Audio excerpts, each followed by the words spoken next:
Welcome to Harbor College in Wilmington, California for the 20th Collision All-Star Basketball Affair.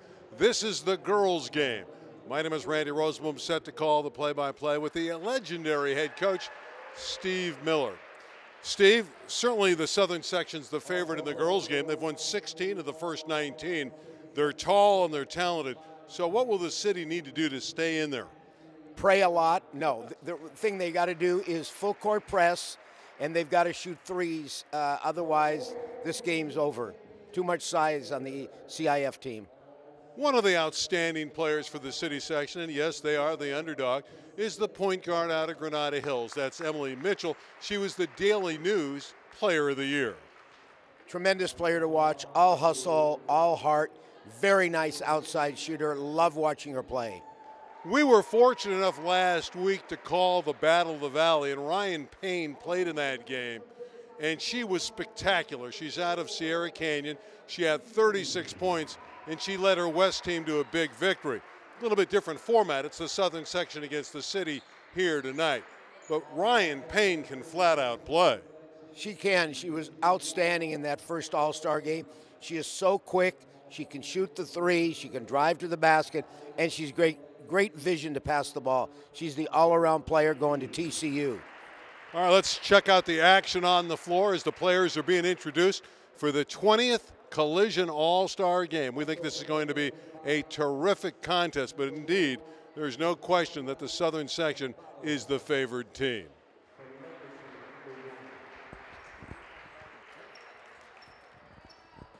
Ken Miller, who is so instrumental in putting this game on, is a tremendous PA announcer as well, introducing the city section. And the city, again, we've mentioned that they're a decided underdog in this game. They'll start Nina Gazzo at center. She's 6'2", out of Hamilton High School. Yankees won 17 and 12.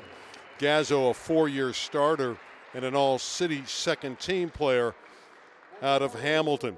Christina Hilton from Eagle Rock, another all-city player, and most of them are, averaged 18 points, 10 rebounds a game for Eagle Rock as they went 10-0 in the Northern League. Tricia Delp, tremendous outside shooter, averaged 16 points a game for the Fairfax Lions. She hit 78 threes this year. She'll be in the starting five.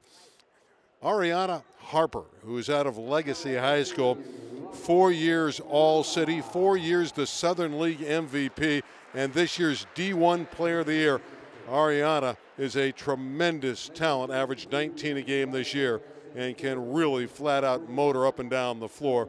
And the final starter is Emily Mitchell. We mentioned her just moments ago, the three-time all-city player out of Granada Hills, averaged 10.5 points and 5 assists per game. Interesting starting five. Well, they better start shooting their threes right now. They're going to need them now with the outstanding height of the CIF. Ronald Estrada is the lead coach out of Legacy High School, led Legacy to the finals of D1 this year where they lost to Carson. Preston Pointer out of Laces High School will act as his assistant.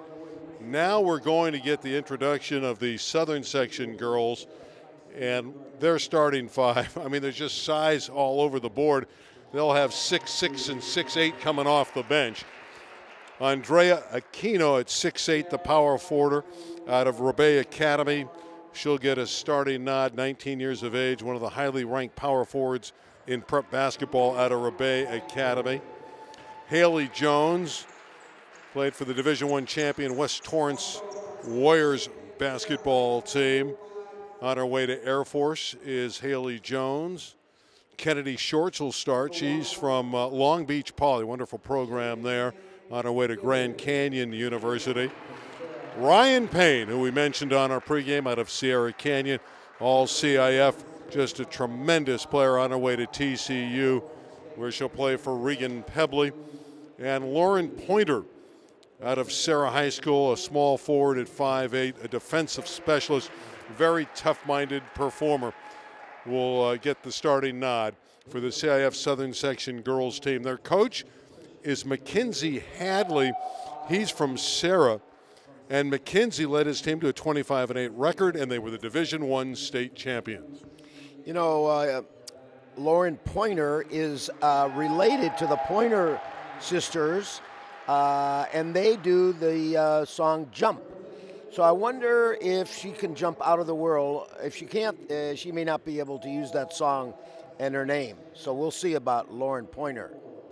Well, in talking to the coach, Coach Hadley, he talks about how tough she is. He says of all the ladies he's coached over the years, she's the most tough-minded player he's ever had.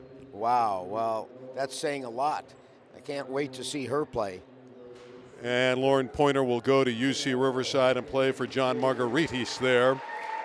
Pointer averaged 9 points, 5 rebounds this year, and is a three-point threat as well.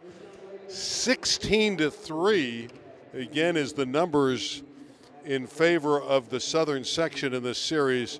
So they've completely dominated the series, which is not shocking. They have a bigger body of athletes to pull from.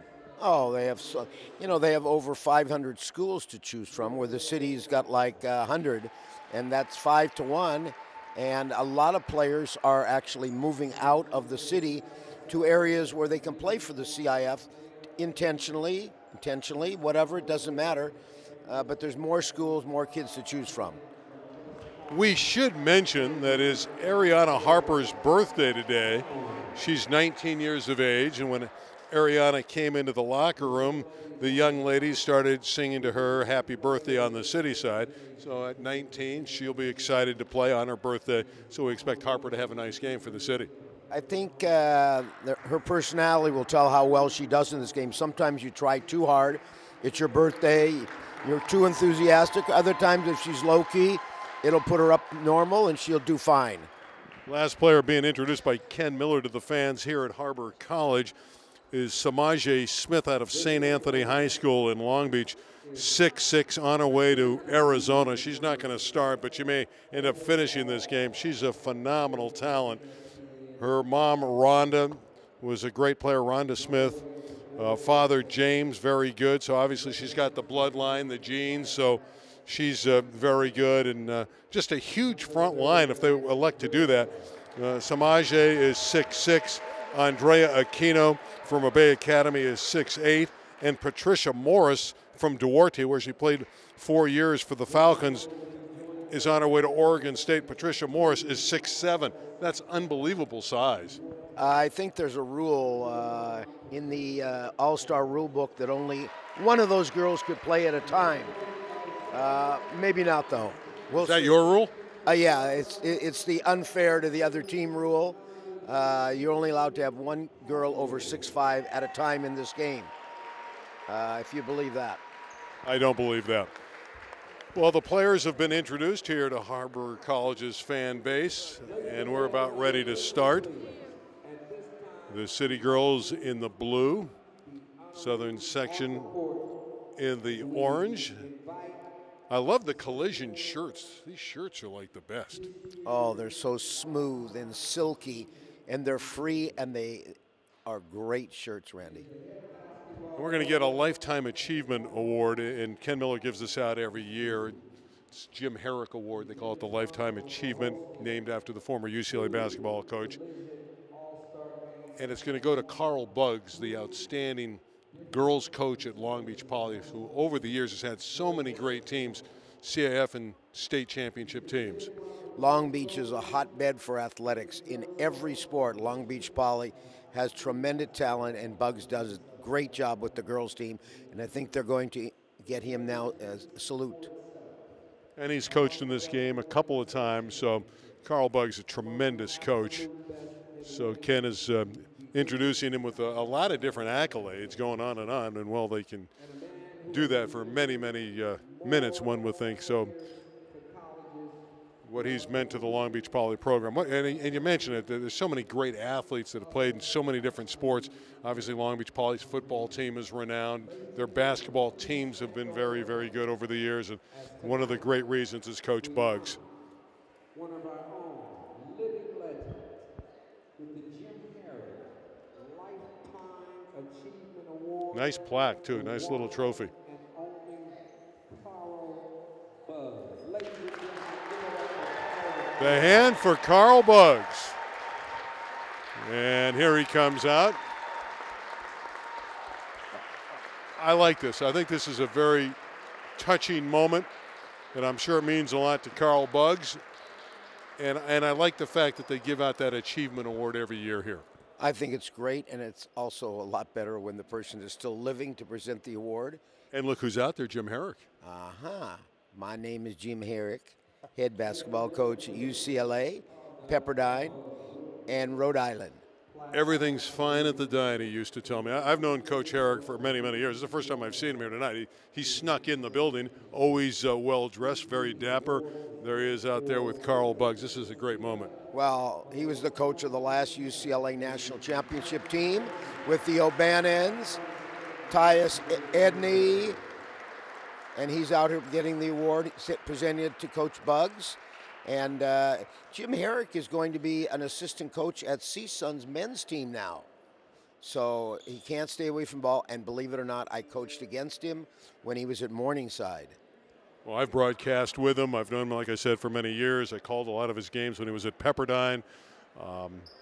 Good man. I've known him a long time, and everything's fine at the dine was his expression when he was in Malibu. Had some great teams there, and then obviously led UCLA to their last national championship, as Steve just mentioned. So it's his award. He gives it to Carl Buggs, and we're about ready to begin. And again, this is going to be, in all candor, a monumental task for the city section to stay competitive. Well, they got to shoot 70% from three. Is that possible, Randy? That's not going to happen. 60. That's possible. Okay, well, they're going to need to shoot 60% and only one of the 6-7 girls on the court at the same time. Is that going to happen?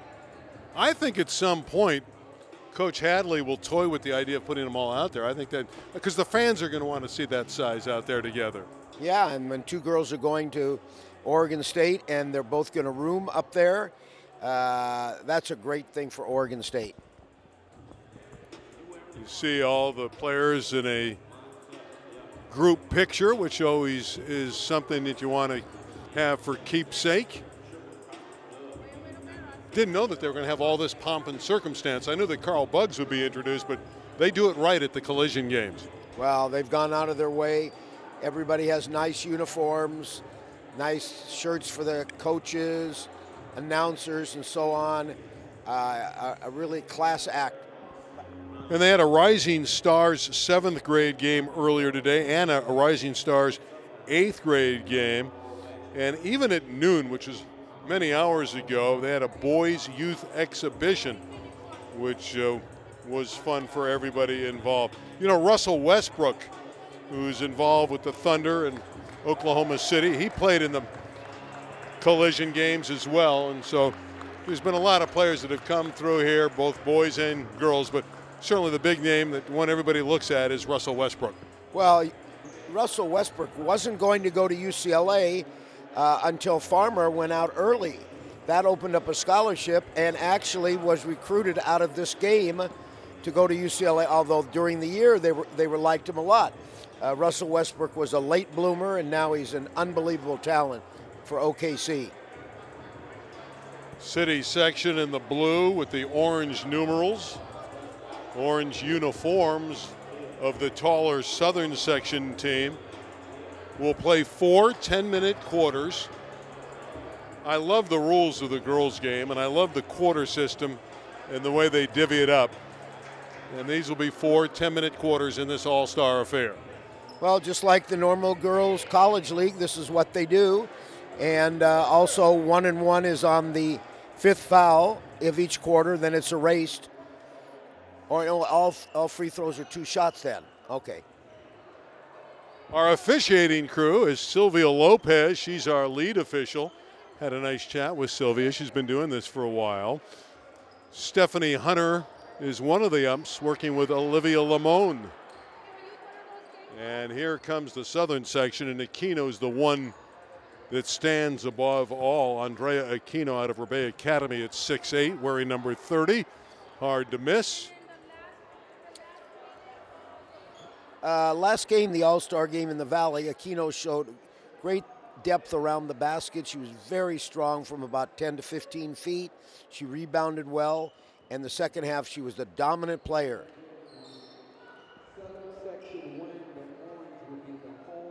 Southern section is going to be the home team. They won a coin flip. And we're about ready to begin.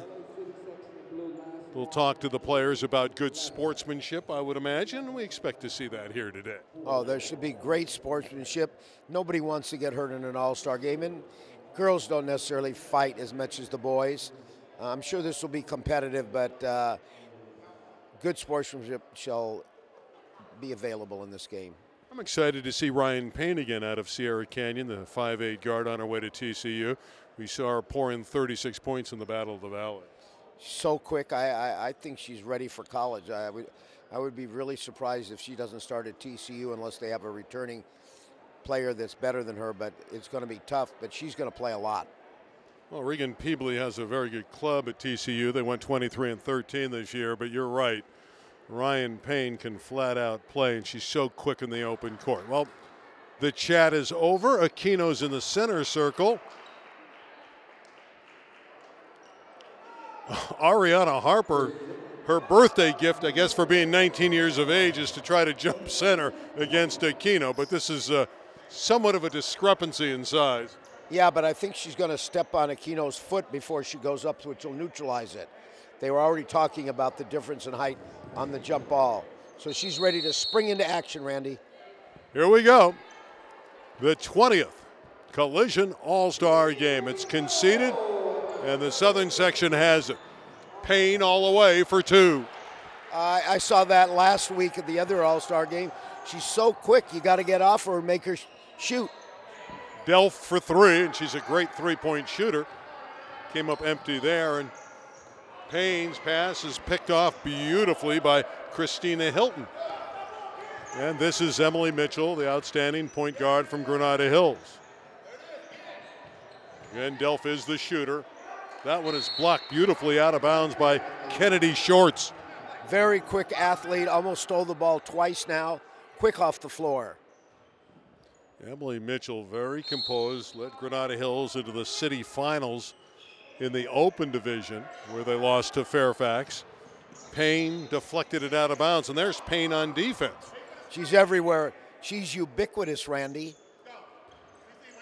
You like that word. I do. She's everywhere. We need a three to go in for the city. Whoops. A takeaway by Lauren Pointer. And Mitchell tried to knock that one away. It goes inside to Aquino. And a three ball up and in for Lauren Pointer. And we know that she can make that shot, so it's 5-0 Southern section. Well, that's why she's going to Riverside, because she's really good three-point shooter. She's going to play a lot there. And the southpaw, Christina Hilton, with a smooth delivery. And the city's on the board, 5-2 for the Southern section. Nice to see them pull up and shoot a nice 15-footer. Now let's see if they can play defense. A near takeaway by the hustling Ariana Harper. It is out of bounds to the Southern section. But I like the hustle and the feistiness of Ariana Harper. Yeah, well, she went to the powerhouse Legacy. Legacy has had two tremendous teams back-to-back. 2 years ago, they were in the open division, and they are loaded. Payne for three. A second opportunity as the rebound came down to Kennedy Shorts. This is Aquino, who is capable of facing up. That pass fooled her, and it's out of bounds to the city. She's got to be ready for that pass. She gave it up and got it right back for an open 15 and dropped it. 8:15 to play opening quarter. Mitchell in the city has the basketball down here, 5-2. With Steve Miller, I'm Randy Rosenblum. Thrilled you're along for the ride. Southern section with it. Another long-range shot from Haley Jones. No good. Rebound, Emily Mitchell. And now we're going to have a foul. That last three was by Christina Hilton. And we have a Southern section foul. Comes out of bounds again to the city side. So far, so good for the city. Let's see if they can hit a shot here. Mitchell looking for help. Shot up, no good. Taken by Harper. And Aquino rebounds for the orange-clad Southern section. Kennedy Shorts, defended by Delph nicely. That's good defense by Delph out of Fairfax. Very good defense all over Pointer. Now we're going the other way. And Delph will inbound the basketball, 5'8" out of Fairfax. This is Harper, that'll walk it up. She averaged over 19 a game at Legacy. That's a great drive to the basket, and she drew the foul. Ariana Harper, tremendous player for the Tigers, on her way to Cal State Dominguez Hills. Harper's a really good athlete here. Now we got some free throw. I like the way they're taking it to the basket. They're showing no fear at all. City's just going for it. Harper, a 61% foul shooter this past season at Legacy. Harper has another one coming. It's on the way and missed them both. Mitchell fighting for it, got it back. Emily Mitchell with great hustle. Delph for three. And the rebound taken by Haley Jones. A collision, and that's a blocking foul. 5-2 for the Southern section. 7:10 left, and that scoreboard's incorrect. They just moved it to 5-3, and now they're going to put it back to 5-2. So it is now been corrected. Aquino had a good look and an excellent rebound for Christina Hilton. Hilton's been aggressive out of Eagle Rock High School. And another turnover, and we saw this last week at the Battle of the Valley.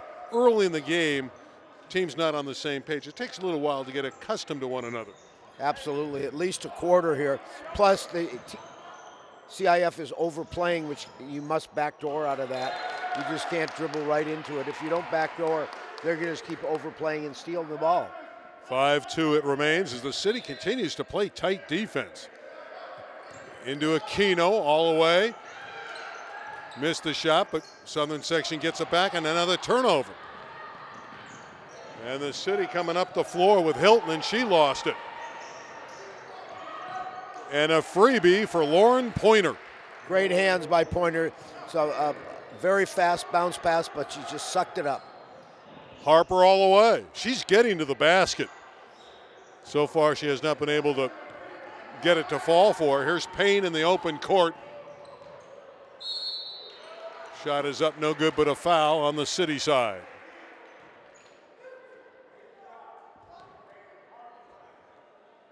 Fouls on number 24, Christina Hilton of the city section. And Haley Jones at the charity stripe. City needs to hit some baskets here, or this game is going to be over in the next 3 minutes. They've got to stay close here for 3 minutes, or the CIF could just blow them out right here. So the Southern section with an early lead with 6:12 to play in the opening quarter. Another one for Jones, who averaged 17 points and 13 rebounds a game at West Torrance. She had a game against Lusinger this year where she pumped in 29. She's going to play at Air Force. Mitchell for three. Emily got it back from the side. Another opportunity for the city is battling for it is Gazzo. And it's going to come out of bounds to the city with 6 minutes to play in the quarter, and it's 9-2 Southern section. City is really hustling. They're just not converting their open shots. Mitchell will try another three. Out of bounds to the Southern section. Well, that was another good shot they took. They've got to start hitting these shots. 9-2 right now. Remember, I told you by the 2-minute mark, this game could be over unless they don't start hitting those open shots. You make bold predictions. I do, because I got a feeling. Payne puts it in overdrive. That's good defense, though, by Harper. Harper's outstanding at the defensive end, and I'm sure she's fired up about playing Payne. And the defense by Delph forces a turnover as it's lost out of bounds by Kennedy Shorts. Legacy's coach, they teach great man defense there, and Harper showed it right there. Tremendous hustle. Now, Ronald Estrada is the head coach at Legacy, and he believes his teams can beat anyone. Here's Mitchell trying it again, and she's 0 for 4 from downtown. And coming back the other way is Lauren Pointer. And Pointer is short with it, hustles for it, but she's out of bounds and the city gets it back. They're staying very close. Oh, here we have massive subs, Randy. Massive size as Patricia Morris at 6'7", number 31, and Samaje Smith, number 33, at 6'6", enter. Dashelle Gleisner of Serra is in as well. So we'll give you some of the subs as they come on. Saklali Davalos, number 1, on for the city section. As is China Dews out of Venice. And this is Dews. Dews all the way. Banks it in. China Dews. Wow, she just shot it over the 6'7" Morris. Incredible shot by Dews. So the southern section with a new group in there. And here's a rebound for Christina Hilton. And Hilton picked up by Ashley Austin out of Linwood. And Dews double dribbled, but I love her energy. Tremendous. She's out here. She's attacking right now. They also broke the Steve Miller rule. They have 2 girls, 6'5" on the court at once. I don't know. Well, they don't listen to you. You knew that. Another turnover by the southern section on a pass intended for Patricia Morris. Thrown by Ashley Austin. And here's Dews.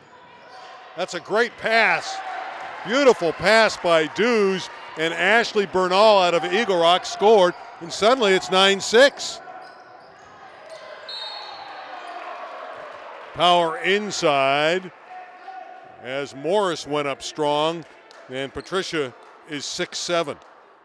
All of a sudden, the energy for the city has become contagious with the addition of Dews in this game. I guess you could say do's and don'ts, and these are mostly do's. Morris, a 4-year starter for Duarte, puts in the first one. On her way to Oregon State, where she's going to join Andrea Aquino. They're very close friends, and they're already rooming together, and they're going to room together next year in Corvallis. The second foul, no good, but we have a lane violation. It's 10-6 for the southern section in the orange over the blue-clad city team. 4:14 to play opening quarter. Remember, we're playing 4 10-minute quarters. And Morris fails on the next one. And the rebound yanked down by Madison Innes of Narbonne and the city side. This is Dews, who's so impressive.